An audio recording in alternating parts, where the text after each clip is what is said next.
Assalamualaikum warahmatullahi wabarakatuh. Perkenalkan, nama saya Yuliza Apriya Putri dengan NIM C1C02689 dari kelas R12 Prodi Akuntansi Fakultas Ekonomi dan Bisnis Universitas Jambi.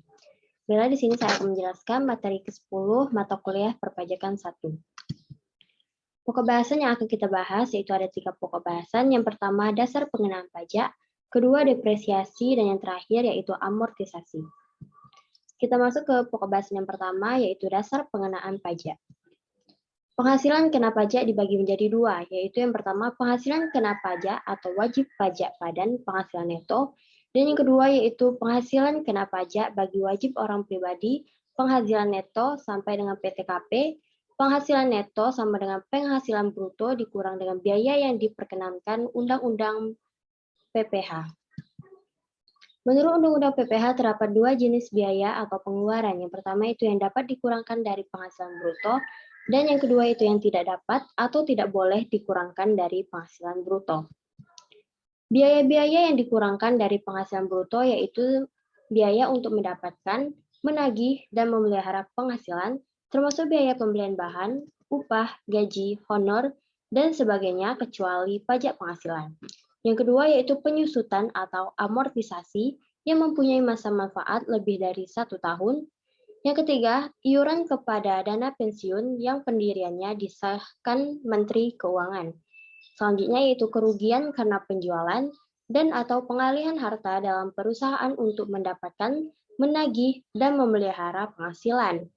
Selanjutnya yaitu kerugian dari selisih kurs. Kemudian biaya penelitian dan pengembangan perusahaan yang dilakukan di Indonesia, biaya beasiswa, magang dan penelitian, serta PTKP untuk wajib pajak dalam negeri.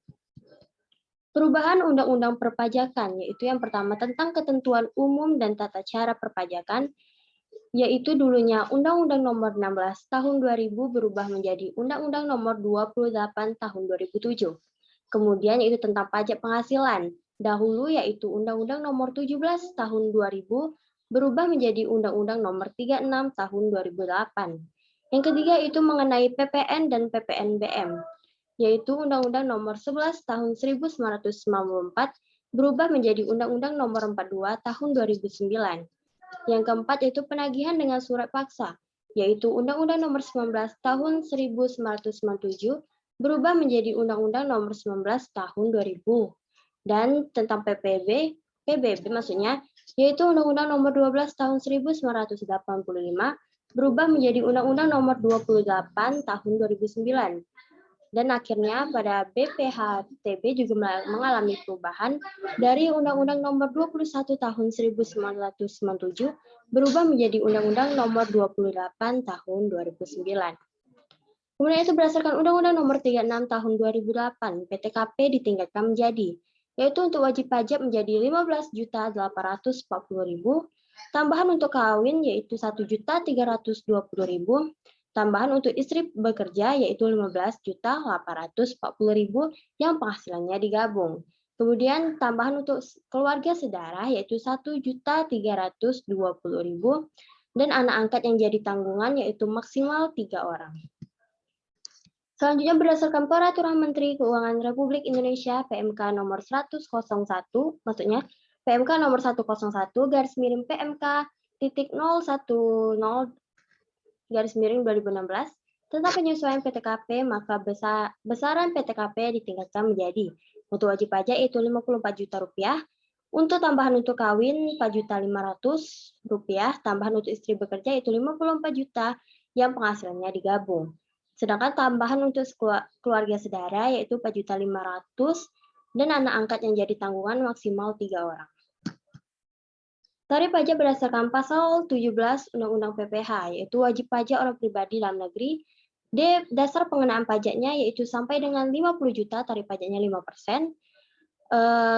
Dasar pengenaan pajaknya 50 juta sampai 250 juta tarif pajaknya 15%. DPP-nya 250 juta sampai 500 juta, tarif pajak yang 25%, dan lebih dari 500 juta, maksudnya tarif pajaknya yaitu 30%. Sedangkan DPP wajib pajak badan untuk BUT atau bentuk usaha tetap, tarif tunggal 28%, pada tahun 2009 dan menjadi 25% pada tahun 2010. Untuk wajib pajak badan masuk bursa diberikan tarif 5%, lebih rendah dari tarif yang berlaku dan ketentuan memenuhi syarat pasal 17 ayat 2B. BUT adalah bentuk usaha yang digunakan oleh wajib pajak luar negeri untuk menjalankan usahanya di Indonesia. Bila kita masuk ke pokok bahasan kedua, yaitu mengenai depresiasi. Depresiasi adalah pengeluaran atas pembelian, pendirian, penambahan, perbaikan, atau perubahan aktiva berwujud, kecuali tanah yang berstatus hak milik, hak guna bangunan, hak guna usaha, dan hak pakai yang dimiliki dan digunakan untuk mendapatkan, menagih, memelihara penghasilan yang mempunyai masa manfaat lebih dari 1 tahun. Tidak boleh dibebankan sekaligus, melainkan dengan depresiasi. Harta tetap berwujud dibagi dua golongan. Yang pertama itu harta tetap berwujud yang bukan bangunan, yang terdiri dari kelompok, dan harta tetap berwujud yang berupa bangunan terdiri dari dua kelompok. Harta tetap berwujud yang bukan bangunan terdiri dari 4 kelompok, yaitu kelompok pertama, yaitu kelompok harta berwujud bukan bangunan yang punya masa manfaat 4 tahun. Sedangkan kelompok kedua yaitu kelompok harta berwujud bukan bangunan yang punya masa manfaat 8 tahun. Kelompok tiga yaitu kelompok harta berwujud bukan bangunan yang punya masa manfaat 16 tahun. Dan kelompok 4 yang punya masa manfaat sebanyak 20 tahun. Sedangkan harta tetap berwujud yang berupa bangunan terdiri dari dua kelompok. Yang pertama yaitu permanen, masa manfaatnya 20 tahun, dan tidak permanen, masa manfaatnya tidak lebih dari 10 tahun. Sedangkan metode penyusutan yang diperbolehkan menurut undang-undang yaitu metode garis lurus atau straight line method, dan yang kedua itu metode saldo menurun yaitu declining balance method. Saat penyusutan dapat dimulai pada bulan yang dilakukannya pengeluaran. Yang kedua itu untuk harta yang masih dalam pengerjaan, penyusutannya dimulai pada bulan pengerjaan harta tersebut selesai. Dan yang ketiga yaitu dengan izin maksudnya Dirjen Pajak, penyusutan dimulai pada bulan harta berwujud mulai digunakan untuk mendapatkan menagih, memelihara penghasilan, atau pada bulan harta tersebut mulai menghasilkan. Kita masuk pokok bahasan ketiga yaitu mengenai amortisasi. Amortisasi adalah pengeluaran untuk memperoleh aktiva tidak berwujud dan pengeluaran lainnya, termasuk biaya perpanjangan hak guna dan hak pakai yang mempunyai masa manfaat lebih dari 1 tahun, yang digunakan untuk mendapatkan, menagih, memelihara penghasilan, tidak boleh dibebankan sekaligus, melainkan dengan amortisasi.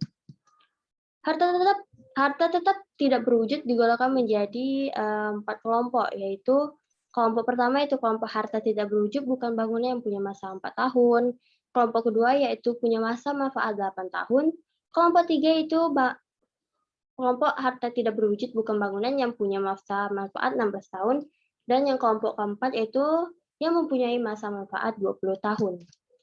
Sedangkan metode penyusutan yang diperbolehkan menurut undang-undang dalam amortisasi yaitu metode garis lurus yaitu straight line method dan metode saldo menurun yaitu declining balance method. Bila sekian presentasi saya pada hari ini, bila ada salah saya mohon maaf, saya akhiri. Wabillahi taufiq wal hidayah. Wassalamualaikum warahmatullahi wabarakatuh.